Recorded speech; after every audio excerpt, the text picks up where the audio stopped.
Hey guys, Paleo Greenbird here. I hope everyone is doing awesome. I'm excited today. I have a package that I've received from Anderson Lithics.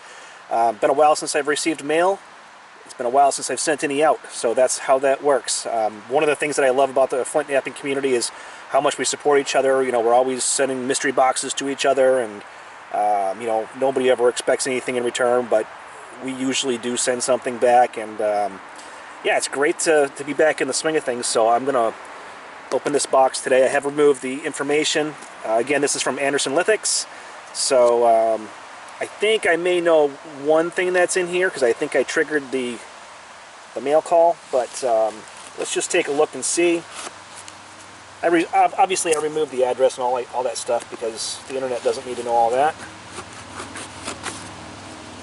And let's see, get this side too. Sometimes it can be a little bit challenging for me to film these unboxings because I just don't have a really good table. I need a workbench. I'm in the process of, well, it's a long story, but my situation may become a little bit different here shortly. Alright. I see back in that corner a piece of rock, so I know there's a rock in there. Oh my goodness. Oh, Richard, you have outdone yourself. Look at this. What a beautiful slab. I love that shape. Let me know if you cut this slab, Richard, or not. Yeah, that's a great slab right there. It's mahogany, but I think this might be what people refer to as lizard skin. Yeah, I think that's what people refer to as lizard skin. Awesome. Or dragon skin, or whatever the heck it is. This is obviously obsidian. I won't know what kind until I break into it, but that's a nice blank as well. Richard is tasking me to make some knives, I think. This is going to become a spear. I'm going to make a spear point out of this. If I keep it in one piece. I mean, that's just, that thing's begging to be a spear. Alright, so let's see if I can open the rest of this without breaking it.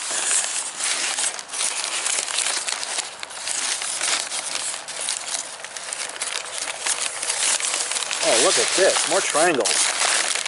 These are big ones too, Richard. You've kind of outdone yourself here.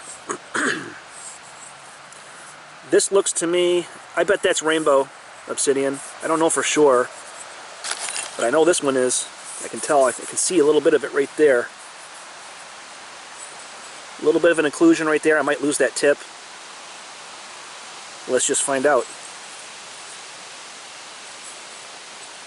Yeah, I think Richard definitely cut these. Because, and don't take this the wrong way, Richard, but I know that I don't think you'd probably get something like that from some of the slabbers, so I appreciate this. This is awesome. I'll definitely get a really nice point out of this.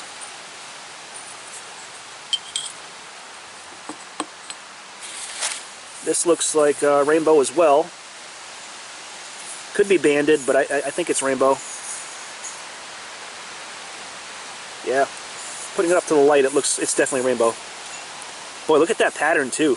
Nice north and south pattern. Thank you very much, sir. This is a nice surprise. I think this is rainbow as well.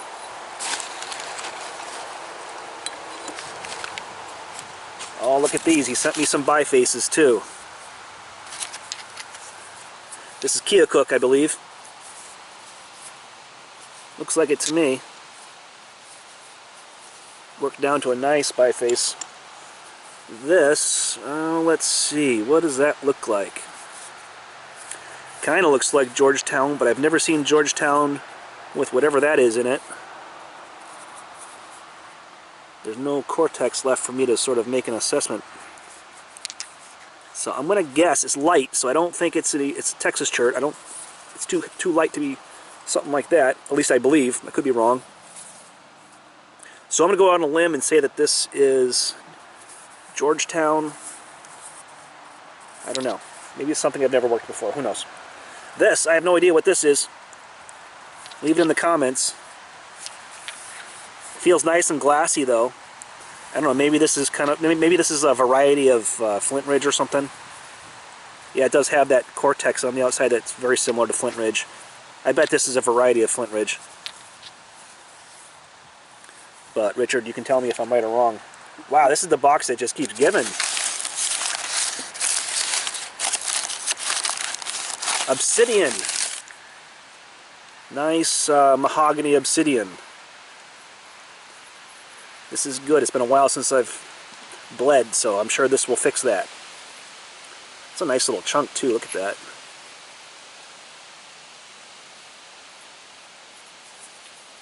Yep. Looks like maybe a broken spall or something like that. Maybe a larger piece.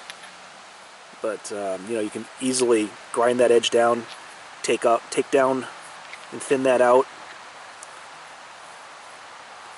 And then come back and thin down the other side of it too. Huh. What should I make out of that? If anybody's got any good ideas, leave it in the comments. Oh man, there's just so much more stuff in here. This looks like dacite to me. That's dacite. Not real dacite, of course, because real dacite is... I don't know, look it up. You can find out for yourself. But this is in the obsidian family, and this is what flint knappers refer to as dacite. I think. If it's something different, let me know, but it looks like dacite to me. Here we go. This must be... What is this? It's got the appearance with the cortex and with the bullseye of Georgetown, but it's not. It's definitely not. This is, I think this is some sort of Texas chert.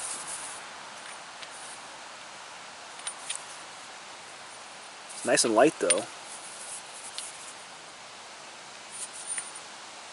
I'm not sure what that is. I haven't worked a lot of material, so there's a lot out there that I've never seen, so I'm not sure. I mean, almost from this angle, it almost has the appearance of tiger chert, but I don't believe that that's what this is. I think this is some sort of a Texas chert. But again, I have no idea why I'm saying that. Boy, this thing is just loaded. Richard, what have you done?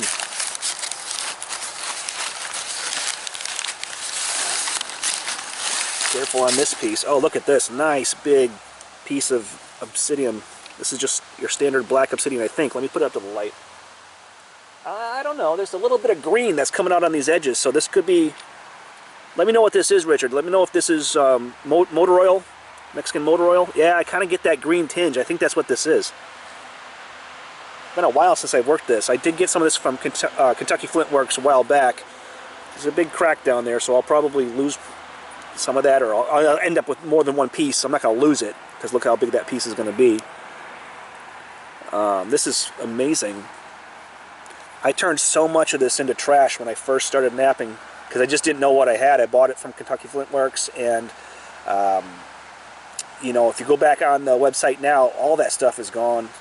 Very, very difficult to get that stuff, and I went through hundreds of pounds, probably, at least hundreds of pounds, and hundreds of boxes of Band-Aids.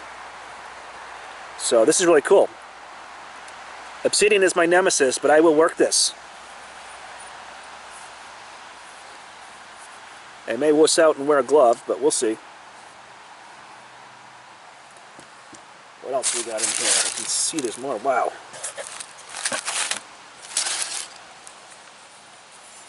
This is, I believe this to be Georgetown. See how similar the cortex is, though? But yeah, this is most definitely, I believe, to be Georgetown. I could be wrong, but that's my guess. I love Georgetown because you never know what you're going to find in there.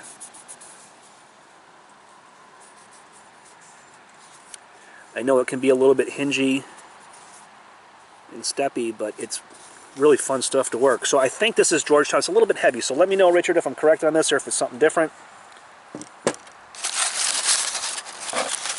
Nope, there's another couple of bifaces here hiding.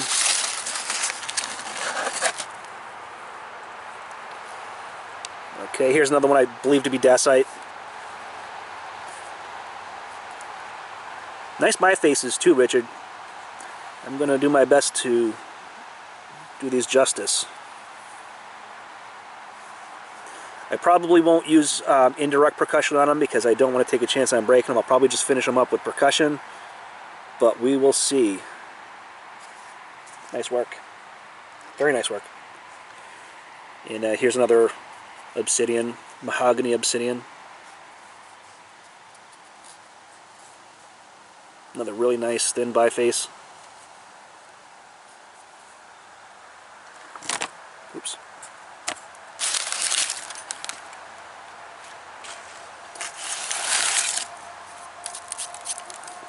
Okay, and this, I kind of recognize this. I think I've worked this before. I don't remember what it is, but I remember it's tough. It's nasty to work. But this feels a lot glassier than what I had, so maybe this was heated. Maybe what I had wasn't heated. But I don't know what this is. Again, it looks like some Texas chert to me. Not the same kind as before, but I've gotten rocks from Texas that look similar to this. Or maybe that's hornstone. Don't know. Not a rock I'm familiar with. But clearly it comes in tabular dimensions because look at the cortex. Yeah, so I'm pretty sure that this is either hornstone or some sort of Texas chert. Let me know.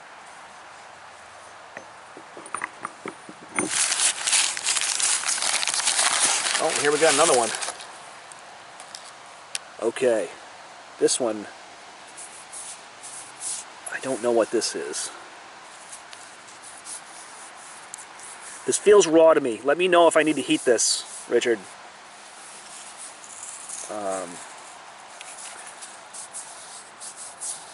Yeah, it feels like it needs to be heated, but I don't know. I don't know what this is. Maybe it doesn't. Maybe I need to just work it the way it is and suck it up. This is awesome. This is really cool. Thank you. I really appreciate this. Huh. So let me know what this is. I don't think this is any of the other stuff that you sent me. Looks a little bit like that, but I don't think so. Looks absolutely nothing like this. I don't know if I was in frame last time, so I'll bring this one back again. I've worked this before, I just can't remember what it is. But this, let me know what this is. Let me make sure I'm not missing anything here. Wow, alright. So there we have it.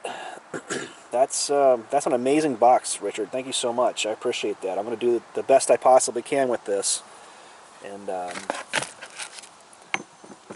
maybe make some of it come back your direction.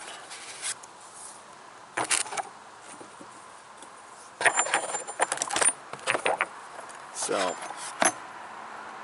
it's already starting to get cold here in Maine. Not too bad. We have a nice week this week, but I'm trying to make as many of these guys as possible so that when it does get cold, the one thing I like about, well, not the one thing, but one of the things that I really like about indirect is that it's a lot easier to come outside with a pair of gloves. You know, you can bundle up a little bit, you can stay warmer because you're not, you know, that support hand is a little bit less involved. I mean, it's still, you know, you still have to have good support, but so far in my experience, I've been able to, I don't know how to explain it, but when you're doing direct percussion, I really feel like I personally need to be able to feel every bit of the stone and where that flake is going and everything. And I kind of feel like with indirect, it's more of a matter of supporting with the finger. Again, I'm terrible at indirect, so don't take my advice at all. This is just what I'm saying, how I feel. So I'm getting as many preforms together as I can so that when winter hits, I'll still be able to have some fun. But man, these are great. I really appreciate that, Richard. I'll get something back in your direction sometime soon.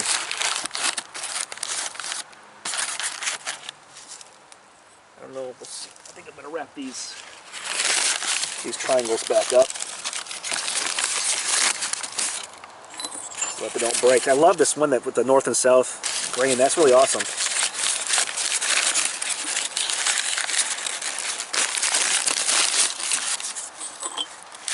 If I'm wrong on any of this obsidian, let me know. But it looks like it's mostly rainbow, and you know, like I said, I think this is what most people call lizard skin, which is, I think, just a variety of mahogany.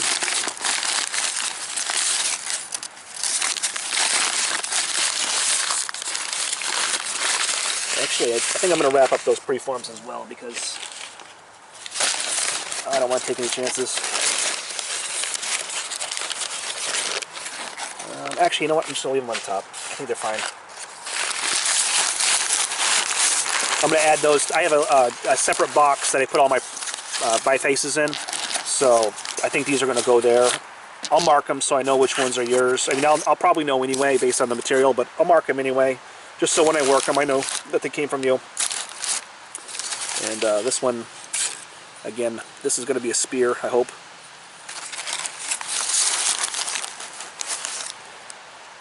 Alright, so there we have it from Anderson Lithics. Thank you so much for the mystery box. That was not what I was expecting. So, hope you're having a wonderful day. I hope that you have a great Thanksgiving if I don't talk to you before then. And till next time, guys. Os de Igeheda.